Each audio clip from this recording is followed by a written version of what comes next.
Ni te agradecí porque es tu deber. Esa frase me cayó encima como un balde de agua helada que no solo apaga, sino que quema.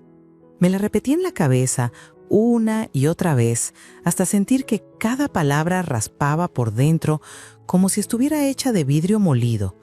Me llamó Mercedes y tengo 68 años. He sido muchas cosas en mi vida: hija obediente, esposa leal, madre que se dejaba el alma, abuela que olvida comer por dar otra cucharada al nieto, pero nunca había sido deudora del afecto que yo misma entregué. Esa tarde, en mi cocina, con el piso recién trapeado y el olor a caldo de pollo todavía flotando en el aire, supe que una parte de mí se había roto para siempre. No hubo gritos, no hubo portazos. Hubo un silencio grueso, como si toda la casa se hubiera quedado sin aire al mismo tiempo. Recuerdo mis manos temblando sobre el mantel de flores, la taza de barro a medio lavar y una gota de agua corriendo lenta por mi muñeca, haciendo cosquillas, insistente, como si quisiera despertarme de una pesadilla que, por desgracia, era real. Sentí el peso de mis años de golpe, como si todas las madrugadas en que me levanté para preparar loncheras, todas las veces que me tragué el llanto para no preocupar a nadie, me hubieran pasado la factura en ese instante. Es tu deber. Qué frase tan limpia, tan cortante, tan cómoda para quien la suelta y tan cruel para quien la recibe. Me quedé de pie mirando la ventana, donde el sol de la tarde se estiraba sobre el patio pequeño. La luz acariciaba las macetas de bugambilias que planté cuando me quedé viuda, ese jardín improvisado que me ayudó a llenar huecos en los que el recuerdo de mi marido aún hacía eco. El vapor del caldo empañaba un poco el vidrio y por un segundo me vi reflejada con un halo opaco alrededor, como si mi propia vida estuviera borrosa. Pensé en mi madre, en sus manos ásperas y amorosas, en cómo ella nunca me dijo que yo debía quererla. Me lo ganó cuidándome, mirándome como si siempre fuera suficiente. Miré mi reflejo, el cabello cano recogido con una pinza gastada, la piel marcada por los años, los ojos que habían visto demasiadas despedidas, y me pregunté cuándo dejé de existir como persona para convertirme en función. Lo más doloroso no fue la frase en sí, sino lo que revelaba, que detrás de ella había una contabilidad silenciosa en la que yo aparecía como un gasto fijo, como una cosa que corresponde y punto. Yo, que tantas veces cambié planes para ajustarme a los de otros, que aprendí a morderme la lengua para no provocar conflictos. Yo que creí que ese era el lenguaje del amor maduro, ceder, comprender, sostener. ¿Cuándo el amor se volvió lista de tareas? ¿Cuándo ser madre se convirtió en justificarlo todo? Apreté la toalla de cocina con los dedos entumecidos, sentí una oleada de calor trepar por el pecho y, sin llamas todavía, una especie de vacío detrás del esternón, un hueco que no sabía cómo llenar. No quiero mentirme, también hubo orgullo herido. A mis años, uno se acostumbra a vivir con menos ruido, más orden, pequeñas rutinas que dan sentido. Regar las plantas al amanecer, cambiar las sábanas los sábados, poner música mientras pica cebolla para el guiso. Y sin embargo, todo mi orden interior se descompuso con esa frase. Algo en mí quiso gritar: ¿mi deber? ¿Desde cuándo agradecer es un lujo? Pero otras cosas me sostuvieron callada. La dignidad que aprendí a fuerza de golpes y la certeza de que la verdad, cuando llega sin flores, igual florece en el lugar más áspero. Di 2 pasos hacia el fregadero, abrí el grifo para que el agua corriera y mientras el sonido llenaba la cocina, empecé a contar historias dentro de mi cabeza. Una costumbre mía. Me cuento historias para no caerme. Me dije que esto no podía ser lo último que yo escuchara sobre mí. Me repetí que no, que los años no me habían vuelto invisible por capricho del tiempo, sino por una cadena de pequeñas renuncias que yo había disfrazado de amor. Y comprendí que no eran solo las palabras de mi hijo, eran el eco de muchas otras frases no dichas, de muchas miradas cargadas de prisa, de muchos favores pedidos como si fueran la hora exacta en un reloj. Toca y ya. Me sostuve de la orilla del mármol y dejé que me pesara el cansancio. Un cansancio antiguo, de hueso, El cuerpo guarda memoria y el mío recordó a la niña que fui, sentada en el patio con mi abuela, escuchándola decir: «El cariño no se mendiga, mija, el cariño se honra». En ese refrán redescubrí una herramienta. No para pelear, yo ya no tengo ganas de pelear con nadie, sino para poner un límite que no suene a castigo, sino a amor propio. Pensé en mi nieto, en su risa con dientes de leche, en la suavidad de su cabello. Pensé en mi marido, en la manera en que se despedía con un beso rápido antes de ir al trabajo. Y pensé en mí, en la mujer que todavía vive adentro, que se duele, que respira hondo para no dejarse caer, que se promete algo y esta vez quiere cumplirlo. No lloré en ese momento. Las lágrimas llegaron después, despacio, como lluvia que aprende de nuevo a caer. Me senté a la mesa con el delantal puesto y miré mis manos. Hay mapas en los nudillos, ríos finos de venas que suben y bajan, la historia entera escrita en líneas que ya no necesito leer para saber lo que dicen. Toqué la madera con los dedos y agradecí en silencio por el pequeño valor que creí haber perdido. Decidí que esa frase no sería el punto final, sino el comienzo incómodo de un capítulo distinto, porque algo dentro de mí despertó con una claridad fría. Si el gesto de cuidar se convierte en obligación, no es amor lo que falta, es respeto. Y sin respeto, no hay casa que dure. Esa tarde, cuando el sol empezó a bajar y el aire olía a pan recién hecho en la vecindad, respiré hondo y supe que debía mirar hacia atrás con honestidad. No para castigarme, sino para entender dónde me dejé de escuchar. Quise recordar los pliegues de los días, los pequeños síntomas de una vida que se fue estrechando sin que yo lo notara. Quise saber cuándo la mujer que soñaba con viajes sencillos al mar decidió que su lugar estaba siempre en la última fila, sosteniendo los abrigos de los demás. Tal vez allí, entre las cosas pequeñas, encontraría la raíz de este dolor. No tenía aún respuestas, solo una intuición que me ardía dulce y firme. La verdad se esconde en lo cotidiano y el misterio de mi tristeza también. No es un misterio de novela, es el misterio íntimo de las casas. ¿Dónde se guardan las cosas que ya no se usan? ¿En qué cajón se pierden los besos? ¿Quién apaga la luz sin preguntar si todavía alguien está leyendo? Me limpié la cara con el dorso de la mano y por primera vez en mucho tiempo no quise terminar de lavar la taza. Apagué la estufa, abrí la puerta al patio y dejé que entrara el aire de la tarde. Porque aunque duela pronunciarlo, ni te agradecí porque es tu deber, fue más que una frase. Fue una llave que abrió un cuarto cerrado en mi memoria. Y tengo la sensación, no, la certeza, de que lo que voy a encontrar allí me va a cambiar la vida.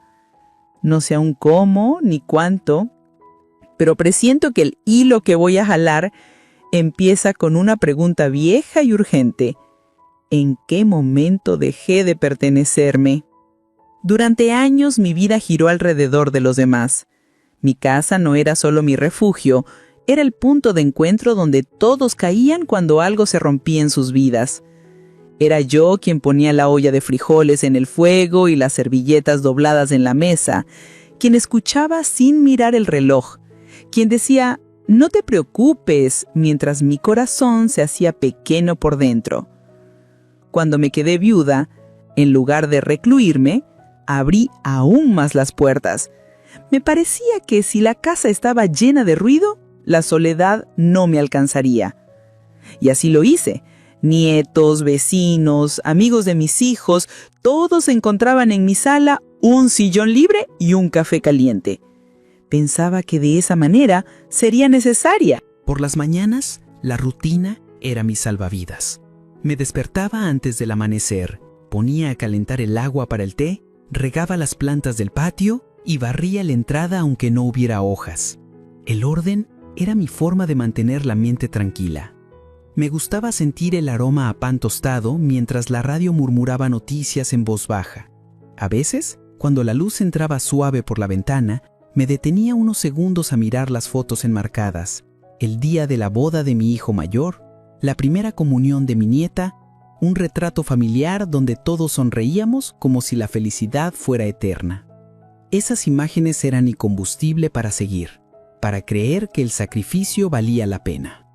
Recuerdo que cuando mi hijo se mudó con su esposa, lo ayudé a empacar cada caja, a etiquetar con cuidado los frascos de especias, a doblar la ropa para que no se arrugara.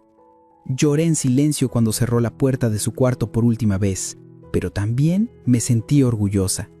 Había cumplido mi papel de madre, y aunque ahora vivían en su propio hogar, yo seguía pendiente. ¿Ya comieron? ¿Necesitan que cuide a los niños? ¿Les lavo la ropa? Incluso en días de lluvia salía con paraguas y botas para llevarles caldo si alguien estaba enfermo. Nadie me lo pedía, simplemente lo hacía porque así entendía el amor, cuidando sin esperar nada a cambio. No me daba cuenta de que ese nada a cambio empezaba a dejarme vacía. A veces, al final del día, me encontraba hablando sola en la cocina mientras guardaba los platos limpios. Me decía, hoy tampoco me llamaron para saber cómo estoy.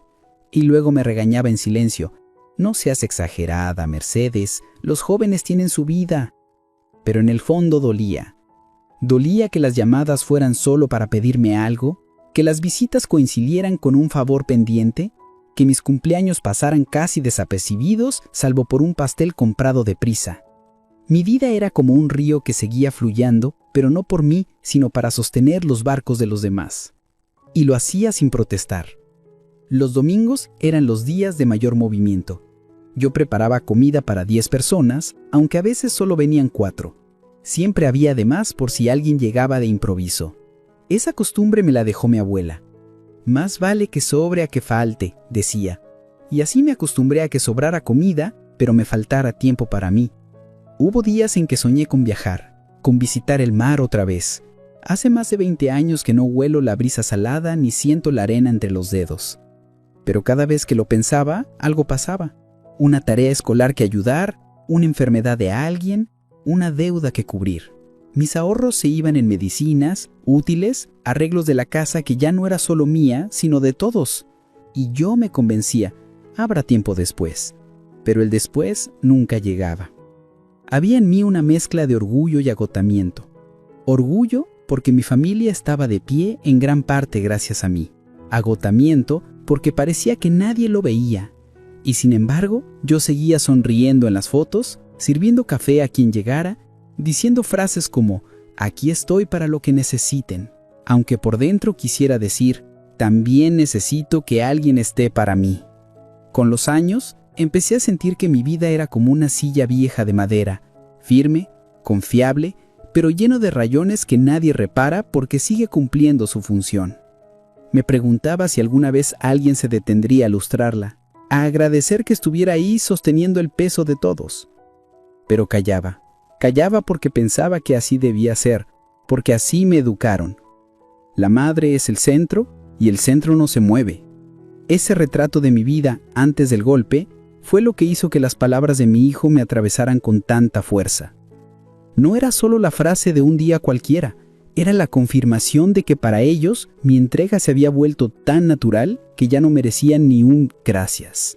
Y fue en ese instante cuando sentí que algo debía cambiar. Que la historia que estaba escribiendo de mí misma no podía terminar así. El día que mi hijo me llamó para que cuidara a su perro, yo estaba sentada en el patio deshojando manzanilla para hacer té. Era una tarde templada con el canto de los gorriones colándose entre las bugambilias. «Mamá, ¿puedes cuidar a Max unos días? Tenemos un viaje de trabajo y no quiero dejarlo en una pensión», me dijo con voz apurada.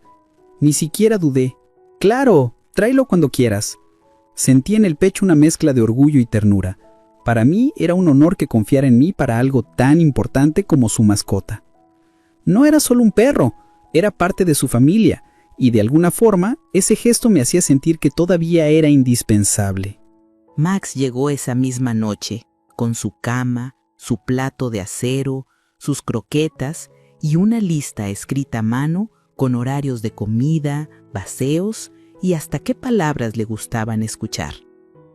Sonreí al leerla. Mi hijo era más meticuloso de lo que recordaba. Me incliné para acariciar al animal, que movió la cola y me lamió la mano. «Vas a estar bien, Max», le dije en voz baja. Desde ese momento lo adopté como si fuera mío. Preparé un rincón especial en la sala, cerca de la ventana, para que pudiera ver el jardín. Al día siguiente, temprano, lo llevé a caminar por el parque y por un instante me sentí joven de nuevo, como cuando llevaba a mis hijos de la mano a la escuela. Al principio fue una compañía inesperada. Max me seguía por toda la casa, se echaba a mis pies cuando yo me sentaba a coser y me miraba con esos ojos redondos que parecían entenderlo todo. Pero pronto descubrí que cuidar de él no era tan sencillo. Las croquetas especiales se acababan rápido y tuve que ir a buscarlas a una tienda lejana porque no se conseguían en el mercado del barrio. El perro tenía una alergia en la piel y había que darle medicinas a ciertas horas. Algunas noches ladraba sin motivo y yo me levantaba en bata a calmarlo para que los vecinos no se quejaran. Todo eso lo hacía sin quejarme, como si fuera una extensión de mi papel de madre, como si de alguna forma cuidar a Max me devolviera un pedacito de la familia que ya no vivía bajo mi techo. Pasaron los días y luego las semanas. El viaje de unos días se convirtió en algo más largo. Llamadas rápidas de mi hijo me informaban que todavía no regresaban, que el proyecto de trabajo se había extendido. Yo asentía y decía, «No te preocupes, aquí todo está bien». Pero por dentro empezaba a sentir el peso. Hubo un día en que tuve que cancelar una consulta médica porque Max estaba enfermo y no podía dejarlo solo. Otro día no fui a la reunión de vecinas porque él tenía cita con el veterinario. Mis amigas empezaron a bromear diciendo que yo tenía nuevo bebé. Y aunque sonreía, por dentro sentía un nudo en la garganta. Hacía mucho que nadie dependía de mí tan de cerca, y ahora que alguien lo hacía, no había quien me preguntara si yo también necesitaba ayuda. Recuerdo una noche particularmente difícil. Max tuvo fiebre, no quiso comer y pasó horas gimiendo. Lo cargué en brazos como si fuera un niño, lo arropé con una cobija tibia y recé para que aguantara hasta el día siguiente para poder llevarlo al veterinario. Me dolían los brazos, me dolía la espalda, pero sobre todo me dolía la certeza de que nadie sabía lo que estaba pasando. Que en la casa del otro lado de la ciudad, mi hijo y su esposa probablemente estaban cenando tranquilos sin imaginar que yo estaba velando al perro con los ojos llenos de lágrimas. Sin embargo, no dejé de cumplir cada indicación de la lista. Me aferré a ese compromiso como quien se aferra a una cuerda para no caerse. En el fondo pensaba que cuando regresaran se sentirían agradecidos, que me abrazarían y me dirían que yo era insustituible. Me imaginaba la escena, mi nieto sonriendo, mi hijo con un gracias en la boca, mi nuera entregándome un pequeño regalo en señal de gratitud. Esa ilusión era lo que me mantenía de pie. No me daba cuenta de que estaba poniendo expectativas sobre algo que para ellos quizá era rutina, algo que para mí era sacrificio y para ellos simple logística. Cada mañana, mientras servía las croquetas en el plato, me miraba en el reflejo del microondas y me decía, «Esto es amor, Mercedes, no lo hagas esperando nada». Y aunque lo repetía, había un rincón de mi corazón que anhelaba reconocimiento, anhelaba escuchar que mi esfuerzo tenía valor. Lo que no sabía era que cuando llegara ese día, no sería un abrazo lo que recibiría, sino una frase que partiría en dos la mujer que yo había sido hasta entonces. Las semanas se convirtieron en una prueba silenciosa de resistencia. Al principio parecía una aventura, pero pronto el cansancio se coló en mis huesos como humedad que no se ve, pero se siente. Cada día era una coreografía repetida. Levantarme antes del amanecer, calentar el agua para mi té y enseguida atender a Max, que ya había aprendido a despertarme con sus patitas contra la puerta. Lo llevaba a caminar aunque lloviera, aunque mi rodilla protestara con un dolor punzante que me obligaba a apoyar el peso en el otro pie. Volví a casa con el pantalón salpicado de barro, encendía la estufa para preparar su comida especial y apenas entonces me sentaba a desayunar. Ya no era mi horario, era el suyo el que mandaba. Recuerdo que había días en los que apenas hablaba con alguien. Solo la voz del locutor en la radio y el sonido de las patitas de Max por el pasillo llenaban el silencio. Si me atrasaba en darle la medicina, me sentía culpable, como si hubiera fallado en algo sagrado. Me descubrí más de una vez rezando para que no se enfermara, para que no me pasara nada a mí tampoco, porque si yo faltaba, ¿quién lo cuidaría? Esa sensación de ser imprescindible, que al principio me llenaba de propósito, empezó a convertirse en una carga. La responsabilidad era tan grande que hasta mis propios planes se volvieron secundarios. Una tarde cancelé la visita a la feria del barrio, algo que había esperado todo el mes, porque Max estaba inquieto y temía dejarlo solo. Mis vecinas me llamaron para decirme que se extrañaba mi presencia, que no era lo mismo sin mí. Les respondí con una risa forzada. «Será para la próxima, chicas». Cuando colgué el teléfono, el silencio de la casa fue tan denso que me dieron ganas de llorar. Me di cuenta de que estaba aislándome, pero al mismo tiempo sentía que no podía fallar. Había asumido esa tarea como un voto, una promesa invisible. La fatiga se hacía evidente en los pequeños descuidos. Olvidaba mis propias pastillas para la presión, comía cualquier cosa deprisa para no interrumpir la rutina del perro. Había noches en que, cuando por fin me sentaba en la mecedora, me quedaba dormida con los lentes puestos y el libro abierto sobre el regazo. A veces soñaba que alguien entraba por la puerta y me decía: «Ya llegué, descansa». Pero despertaba y lo único que oía era la respiración pausada de Max a mi lado. Él era mi única compañía, y aunque me daba cariño, no podía decirme gracias. Hubo un momento que nunca olvidaré. Una madrugada, Max empezó a ladrar desesperado, como si viera algo en la oscuridad. Salí al patio con la bata puesta, el frío cortándome la cara, y lo encontré temblando junto al portón. Lo abracé y lo metí dentro, lo cubrí con una cobija y me senté en el suelo hasta que se calmó.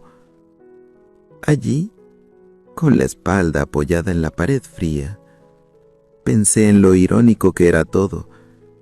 Había pasado mi vida cuidando de otros y, sin embargo, me sentía más sola que nunca. La soledad era un animal que se sentaba a mi lado cada noche. Empecé a notar señales de desgaste en mi propio cuerpo. Ojeras de profundas, manos agrietadas de tanto lavar platos, la espalda encorvada. Y sin embargo, algo en mí seguía funcionando en automático. Me decía que el sacrificio era temporal, que pronto mi hijo regresaría y vería todo lo que había hecho. Me imaginaba la escena como una película, ellos entrando por la puerta, sorprendidos por lo bien cuidado que estaba Max, agradeciéndome con un abrazo largo. Esa fantasía era lo que me mantenía de pie, el motor que me empujaba a seguir a pesar del dolor. Pero con cada día que pasaba, una sombra de cansancio se instalaba en mi ánimo. Empecé a sentir una pequeña punzada de resentimiento, no hacia el perro, sino a la situación. Me preguntaba si mi hijo sabía el esfuerzo que implicaba todo esto, si alguna vez se detenía a pensar que yo también tenía mi vida, mis dolores, mis límites. Me respondía a mí misma que seguro no, que ellos confiaban en que yo podía con todo, como siempre. Y allí comprendí algo que me dejó un sabor amargo. Mi fortaleza, esa que construí con tanto orgullo, también era mi prisión, porque mientras yo pudiera con todo, nadie vería que necesitaba ayuda. Cada noche, antes de acostarme, me prometía que iba a hablar con mi hijo cuando regresara, que le diría cómo me sentía, que necesitaban que valoraran mi tiempo. Pero cuando pensaba en su reacción, En la posibilidad de que se molestara, tragaba saliva y guardaba silencio. Después de todo me decía, son solo unos días más. Pero en el fondo algo en mi interior empezaba a agrietarse. Era como si una voz muy antigua me susurrara, esto no es solo cansancio, Mercedes, es algo más profundo. Es la cuenta de todos los silencios que has guardado. El día que mi hijo regresó por fin, yo había pasado la mañana limpiando la casa, lavando la cama de Max, preparando un guiso que olía a hogar. Quería que todo estuviera perfecto. Me miré al espejo antes de que llegaran y me recogí el cabello con cuidado, como si fuera una visita especial.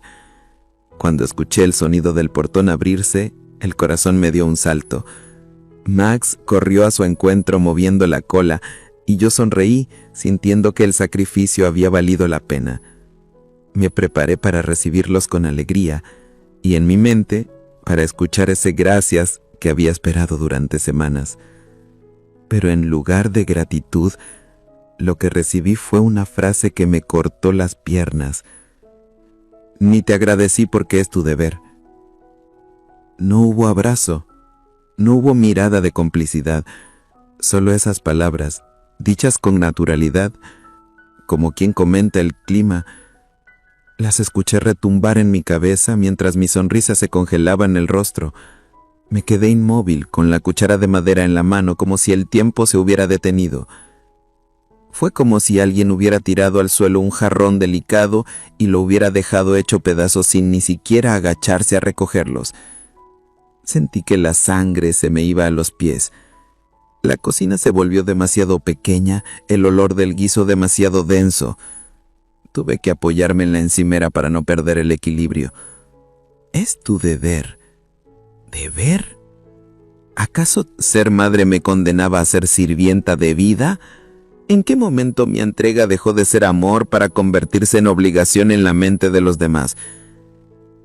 Me mordí el labio para no decir nada, para no desatar una discusión allí mismo, pero por dentro algo crujió con un sonido seco, como rama vieja que se quiebra. No respondí. Terminé de servir la comida en silencio con las manos temblorosas. Me senté a la mesa y los observé mientras conversaban animadamente entre ellos como si nada hubiera pasado. Me sentí invisible, como si la silla en la que estaba sentada estuviera vacía, y de pronto la casa, que siempre había sido mi refugio, me pareció un lugar ajeno. Cada cuadro en la pared, cada mantel bordado por mis manos parecía preguntarme en silencio, ¿para quién lo hiciste todo este tiempo? Y no supe qué responder.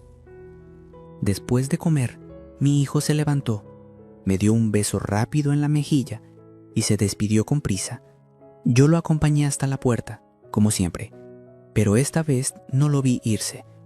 Cerré antes de que arrancara el coche y me quedé apoyada en la puerta, sintiendo que algo muy hondo se me había desprendido por dentro. No eran solo palabras, era el reconocimiento negado. Era el mensaje claro de que mi sacrificio había sido asumido como obligación. Ese beso en la mejilla no pudo borrar la herida que acababa de abrirse. Cuando el silencio volvió a llenar la casa, me dejé caer en la mecedora y miré a Max, que me observaba con los ojos tranquilos. Le acaricié la cabeza y las lágrimas empezaron a resbalar por mis mejillas, despacio, sin ruido.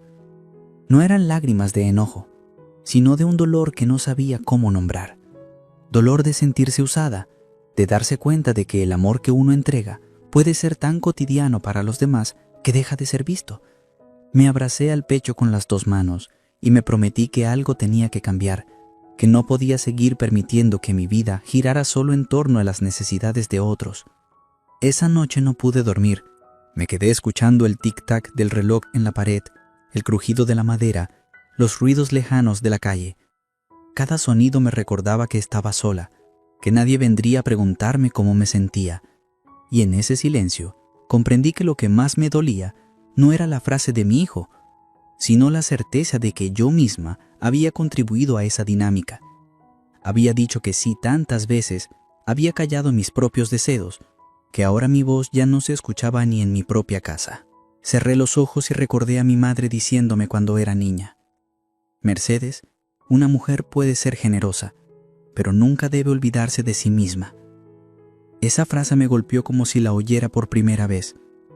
Entendí que había llegado el momento de mirarme en el espejo sin miedo, de preguntarme qué quería yo para lo que me quedaba de vida.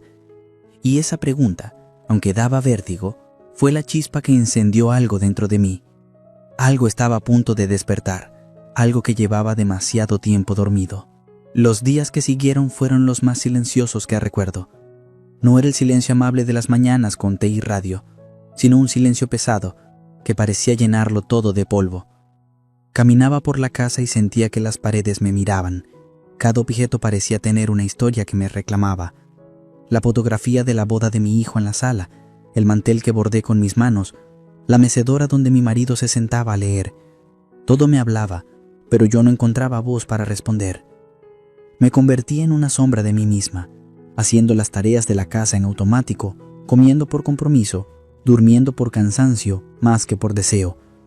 Hubo tardes enteras en que me sentaba en la mesa de la cocina con una taza de café frío entre las manos, mirando el vacío. La frase «es tu deber» me regresaba una y otra vez, como un eco que se niega a desaparecer. Intentaba justificar a mi hijo. Está estresado por el trabajo, no lo dijo con mala intención, quizá no se dio cuenta. Pero cuanto más lo pensaba, más comprendía que no era solo esa frase la que dolía, era todo lo que ella representaba. Años de favores asumidos, de disponibilidad infinita, de ponerme en último lugar. Las noches eran las peores. Me acostaba y en lugar de dormir, repasaba escenas del pasado. El día que vendí mis joyas para ayudarle a abrir su primer negocio, las veces que me quedé cuidando a los nietos para que ellos pudieran salir de viaje, los cumpleaños en los que preparé comida para todos, aunque yo misma no tenía ganas de celebrar. Cada recuerdo era como una piedra que se acumulaba en el pecho. No había lágrimas suficientes para drenar ese peso. Un día encontré en un cajón una caja con cartas antiguas de mi marido. En una de ellas me decía: «Nunca olvides que eres el corazón de esta casa, pero también mereces latir para ti misma». Esa frase me desarmó. Me di cuenta de que había construido mi identidad en torno a ser el sostén de los demás, pero había olvidado sostenerme a mí. Me pregunté cuándo fue la última vez que hice algo solo porque me diera alegría, sin pensar en la utilidad para los otros.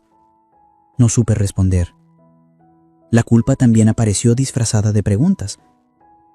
¿Será que soy egoísta por sentirme así? ¿Acaso no es normal que una madre ayude siempre? ¿Estoy exagerando?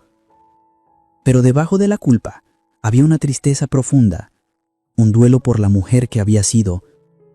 Era como ver en cámara lenta cómo se borraba una figura de la fotografía familiar. Yo estaba allí, pero ya no se me veía, y esa invisibilidad me estaba consumiendo. Empecé a evitar las llamadas. Cuando sonaba el teléfono, lo dejaba timbrar hasta que se apagaba.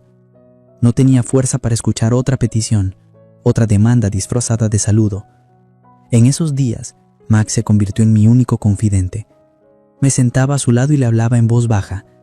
¿Sabes lo que es sentirse invisible, amigo? Él me miraba con esos ojos dorcos y tranquilos, como si entendiera. Su compañía me salvaba de ahogarme en mi propio silencio. El domingo, cuando normalmente mi casa estaría llena de risas y pasos, estuvo vacía. Yo misma decidí no cocinar, no preparar nada especial. Me senté en el patio con un cuaderno y comencé a escribir. Al principio fueron solo frases sueltas. Estoy cansada, necesito que me vean, quiero recuperar mi voz. Poco a poco, esas palabras se fueron convirtiendo en un mapa de lo que había dejado de hacer por mí. Allí, en medio de ese silencio doloroso, descubrí que la tristeza podía ser maestra si me atrevía a escucharla. Empezaba a formarse en mi interior algo parecido a una determinación. Todavía no era enojo ni siquiera decisión, pero sí una claridad nueva. No podía seguir viviendo así. Tenía que encontrar el momento de hablar, de poner un límite, de recordarles que yo no era una extensión de sus necesidades. Esa idea me daba miedo, porque temía perderlo si me hacía escuchar, pero al mismo tiempo me daba esperanza, porque por primera vez en mucho tiempo pensaba en mí como alguien que todavía tenía derecho a elegir. Esa noche, mientras apagaba las luces de la casa, me detuve en el pasillo y me miré en el espejo. Mis ojos estaban hinchados, mi rostro cansado, pero había un brillo distinto, un brillo que no veía desde hacía años, como si detrás del dolor estuviera asomando una mujer que no se había rendido del todo. Y allí, en ese reflejo, sentí el primer suspiro de algo que pronto se convertiría en fuerza. Pasaron varios días hasta que la voz de alguien más me sacó de mi propio encierro. Era Teresa, mi vecina de toda la vida, la misma que me ha visto en mis mejores y peores momentos. Tocó la puerta una tarde en que yo apenas había terminado de barrer el patio. Traía en la mano un plato con pan dulce, como si supiera que yo necesitaba algo caliente para acompañar el silencio. Me miró con esos ojos que no se dejan engañar y dijo: «Hace días que no te veo sonreír, Mercedes. ¿Qué te pasa?». Quise contestar con evasivas, pero las palabras se me atoraron en la garganta. Terminamos sentadas en la mesa de la cocina, el café humeante entre nosotras. Le conté la historia de Max, de las semanas de desvelo, del sacrificio que se fue acumulando día tras día. Y finalmente le dije la frase que me había atravesado como un cuchillo: «Ni te agradecí porque es tu deber». Lo dije en voz baja, como si pronunciarlo en alto volviera a abrir la herida. Teresa suspiró, bajó la mirada y entonces me soltó algo que no esperaba. «Sabes, Mercedes», dijo con cuidado, «no es la primera vez que lo escucho hablar así. El otro día le comentó a un vecino que estaba tranquilo porque sabía que tú no tenías nada mejor que hacer, que para ti cuidar a Max era casi un pasatiempo». Sus palabras me cayeron como una bofetada. Sentí un calor subirme por la cara, una mezcla de vergüenza y rabia contenida. No solo era la frase de ese día, era la confirmación de que, para él, mi tiempo valía tan poco que podía disponer de él sin siquiera preguntarse si yo tenía planes, sueños, necesidades. Me quedé silencio por un largo rato. Teresa me tocó la mano y me dijo: «Tú no eres su sombra, Mercedes. Has sido madre, esposa, amiga, pero también eres mujer. Y mereces que te vean como algo más que un servicio disponible». Esa frase encendió algo en mí. No era la primera vez que alguien me decía que pensara en mí misma, pero era la primera vez que sentía que esas palabras tenían urgencia. Era como si de pronto viera mi vida desde fuera, yo corriendo detrás de las necesidades de todos, sin detenerme nunca a preguntarme si alguien corría detrás de las mías. Después que Teresa se fue, me quedé sentada en la mesa mirando el pan dulce que ni siquiera había probado. La rabia se transformó en una tristeza más profunda, de esas que hacen que uno respire hondo para no romperse. Pero en medio de esa tristeza había también una chispa de claridad. Por primera vez en mucho tiempo sentí que tenía que hacer algo diferente, que no podía seguir siendo la mujer que espera en silencio a que la reconozcan. Si ellos no iban a ver mi valor, tendría que empezar a verlo yo. Esa tarde abrí el armario donde guardo las cajas de recuerdos y saqué un álbum de fotos antiguas. Allí estaba yo a los 20 años, con un vestido de flores, sonriendo frente al mar. Estaba mi marido joven, con esa mirada segura que siempre me hacía sentir protegida. Pasé las páginas despacio, como quien revisa las huellas de su propia vida, y en cada foto veía a una mujer que se había ido borrando poco a poco, cediendo lugar hasta casi desaparecer. Me prometí que esa mujer tenía que volver, que aunque ya no tuviera 20 años, aún había tiempo para rescatarla. Esa noche dormí poco, pero por primera vez en semanas no lloré. Me quedé despierta pensando en lo que Teresa me había dicho, en la ligereza con la que mi hijo había hablado de mí, y sentí algo nuevo. No era odio, no era rencor, era una determinación serena de que esa sería la última vez que alguien decidiera por mí sin preguntarme. Era hora de levantar la voz, aunque temblara al hacerlo. Era hora de empezar a caminar en dirección a mí misma, aunque los primeros pasos dolieran. Esa mañana desperté antes del amanecer. La casa estaba en silencio absoluto, pero no era el silencio que me pesaba días atrás, sino uno diferente, expectante, como si el aire estuviera aguardando a que algo sucediera. Me levanté despacio, fui al patio y me quedé mirando cómo el cielo pasaba de azul oscuro a un tono rosado suave, Hacía mucho que no veía un amanecer así. Tomé una bocanada de aire frío y sentí algo moverse dentro de mí, como una puerta que se abre despacio después de estar mucho tiempo cerrada. Entré a la casa y en lugar de encender la radio, me senté en la mesa de la cocina con papel y lápiz. Comencé a escribir sin pensar demasiado. Quiero volver a sentirme viva.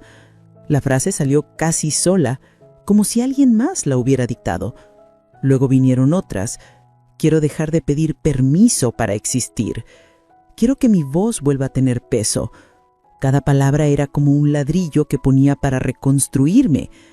Era la primera vez en años que me preguntaba ¿qué quería yo? No qué necesitaban los demás. Abrí el viejo baúl donde guardo cartas, diarios y recuerdos. Allí estaban las notas que mi marido me dejaba cuando viajaba por trabajo. No dejes de ir al cine con las amigas. Cómprate ese vestido rojo que te gusta. Prométeme que vas a seguir bailando aunque yo no esté. Leí cada una con lágrimas en los ojos. Me di cuenta de que él siempre había querido que yo fuera algo más que la mujer que cuidaba de todos, y sin embargo, yo había convertido el sacrificio en mi identidad, no porque alguien me lo ordenara, sino porque en algún momento confundía el amor con la renuncia total. Decidí hacer algo simbólico. Fui al espejo del pasillo, ese que apenas miraba de reojo, y me observé con detenimiento. Vi las cainas, las raguras, las manchas en la piel, pero también vi la mujer que había sobrevivido a pérdidas, que había criado hijos, que había trabajado hasta el cansancio, y seguía en pie. Y le hablé en voz baja. Mereces algo más, Mercedes. Mereces que te escuchen. Sentí un nudo en la garganta, pero también una pequeña llama de orgullo que se encendía por dentro.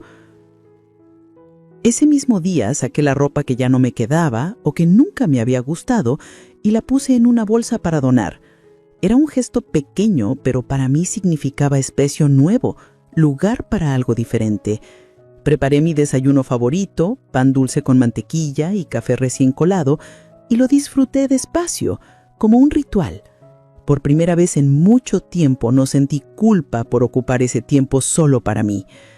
Más tarde, escribí una lista de cosas que me daban alegría: caminar por el parque, tomar clases de bordado, visitar a mi hermana en el pueblo o ver películas antiguas con mis amigas. Era una lista sencilla, pero era mía. Y mientras la escribía, sentí cómo la tristeza que me había tenido inmóvil empezaba a transformarse en impulso. Era como si mi propio cuerpo me dijera: ya basta de esperar, es hora de moverse. Esa noche, antes de dormir, encendí una vela y me quedé mirándola arder. Pensé en la frase que me había herido tanto y comprendí que no podía deshacerla, que ya había sido dicha. Pero sí podía decidir que no fuera la última palabra sobre mí. Sonreí, una sonrisa pequeña pero sincera, y me prometí que a partir de ese día iba a empezar a elegir con más cuidado en qué gastar mi tiempo, mi energía y mi amor. No sabía exactamente cómo iba a hacerlo, pero esa incertidumbre ya no me daba miedo. Era una sensación parecida a la que sentí la primera vez que enseñé a caminar a mi hijo. Miedo de que se cayera, pero también emoción de verlo dar su primer paso. Ahora era yo la que estaba aprendiendo a caminar de nuevo, y aunque mis rodillas temblaran, estaba dispuesta a seguir. Esa madrugada dormí con el corazón un poco más liviano, y en mis sueños, en lugar de sentirme invisible, me vi a mí misma de pie en un campo abierto, con el viento en el rostro, avanzando despacio pero firme. Era la imagen más clara que había tenido en semanas. Yo moviéndome hacia algo que todavía no conocía, pero que sabía que era mío. Los días siguientes fueron distintos. No hubo un gran anuncio ni un enfrentamiento dramático. Mi cambio empezó en silencio, casi como un secreto entre mi corazón y yo. Me levantaba a la misma hora de siempre, pero en lugar de correr a atender las necesidades de otros, me tomaba un momento para sentarme en el patio, sentir el aire fresco y agradecer por el día que comenzaba. Ese pequeño ritual se convirtió en mi recordatorio de que yo también existía, de que mi vida no era solo un apéndice de la de mi familia. Una mañana, cuando mi hijo me llamó para preguntarme si podía ir a su casa a ayudar con unas reparaciones, respiré hondo antes de responder. Por primera vez en mucho tiempo dije, no puedo, tengo otros planes. Colgué el teléfono con el corazón acelerado como si hubiera cometido una travesura, pero la sensación que vino después no fue culpa, sino libertad. Ese día había decidido dedicarme a mí. Fui al mercado, compré flores para la casa y un libro que llevaba tiempo queriendo leer. Pasé la tarde en la mecedora, con música suave en el fondo, y me descubrí sonriendo sin razón aparente. Pequeños gestos comenzaron a transformar mi rutina. Salí a caminar por el parque sin esperar que alguien me acompañara. Me inscribí en un taller de bordado en el centro comunitario, donde conocí a otras mujeres de mi edad que también habían pasado por historias de sacrificios silenciosos. En esas conversaciones encontré espejos de mi propia vida y me di cuenta de que no estaba sola, que había muchas Mercedes aprendiendo a recuperar su voz. La casa también empezó a cambiar. Dejé de cocinar para multitudes cada domingo y empecé a preparar solo lo que yo quería comer. Dejé de tener siempre las puertas abiertas, de estar disponible en cualquier momento. Y aunque al principio hubo llamadas de sorpresa, «Mamá, ¿estás bien?», pronto entendieron que algo en mí había cambiado. Mi hijo incluso me preguntó un día, «¿Qué haces los jueves que nunca estás en casa?». Y yo respondí con calma, «Tengo mis actividades». Fue extraño ver en su rostro un gesto de desconcierto, pero también de respeto. No fue un proceso libre de dudas. Hubo noches en que me pregunté si estaba siendo egoísta, si mi familia pensaría que ya no los quería igual, pero entonces me miraba al espejo y recordaba que quererme a mí misma también era parte de quererlos, porque si yo seguía pagándome, no habría nada que darles. Esta comprensión se convirtió en mi brújula. Cada decisión que tomaba debía devolverme un pedacito de mi vida.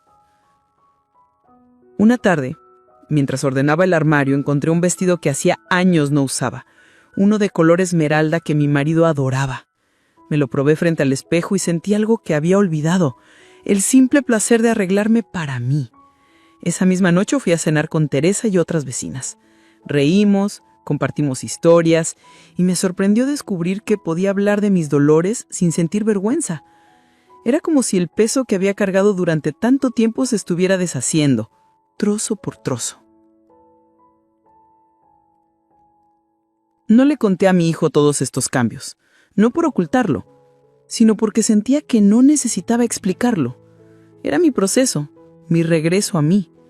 Y mientras más avanzaba, más claro tenía que cuando llegara el próximo pedido o la próxima situación que me colocara en segundo plano, yo iba a responder de otra manera.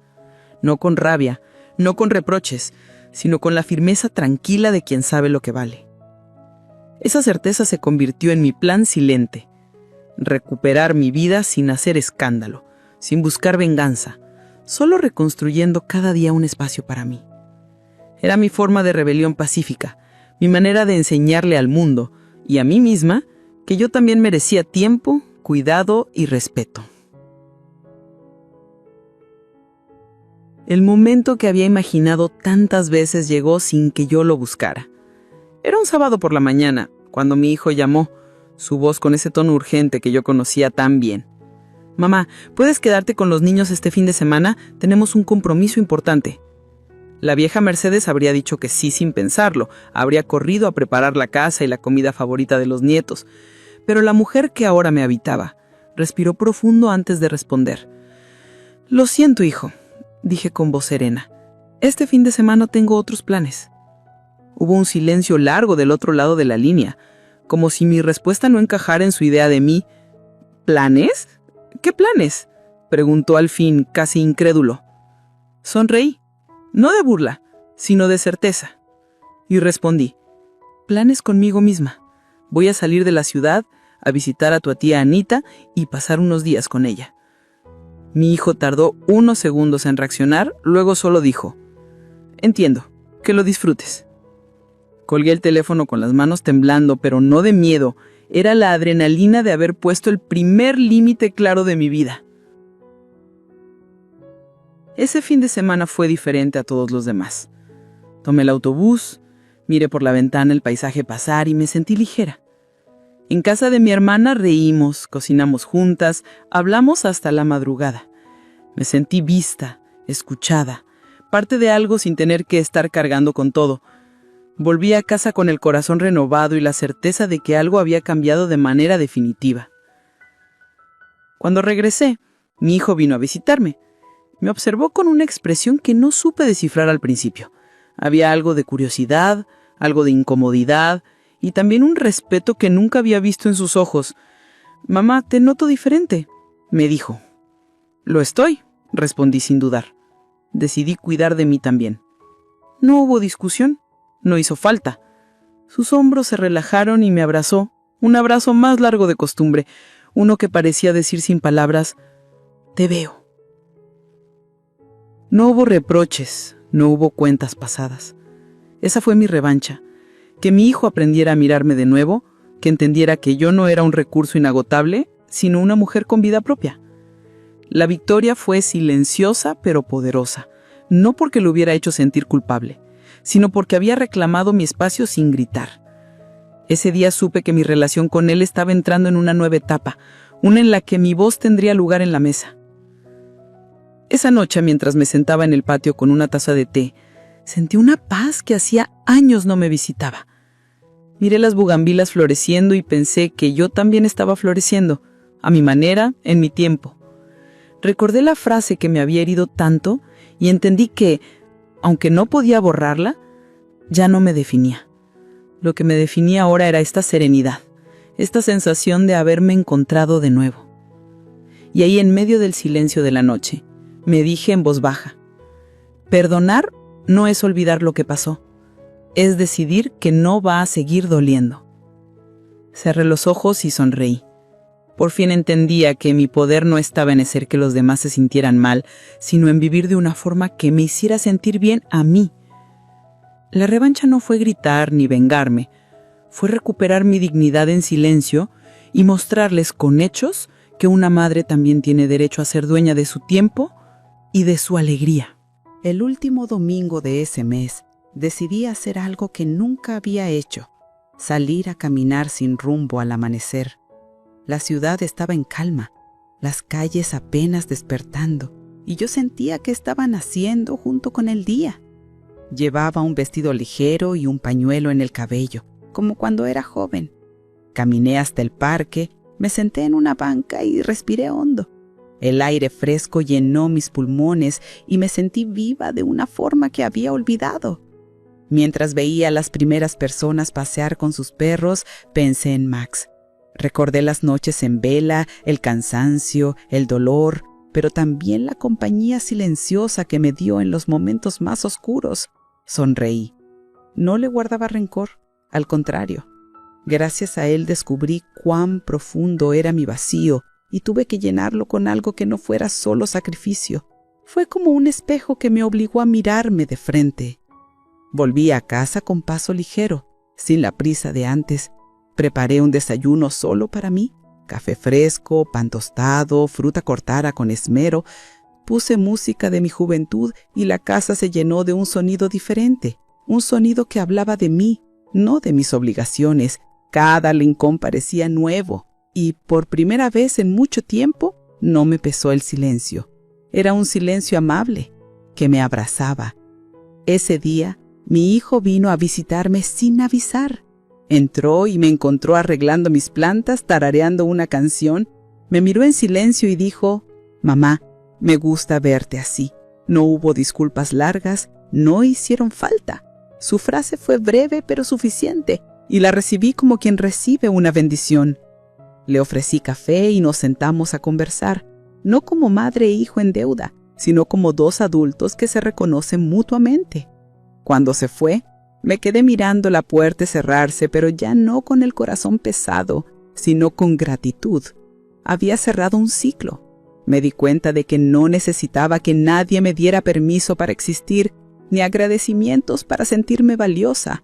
La validación que había buscado toda mi vida estaba ahora dentro de mí.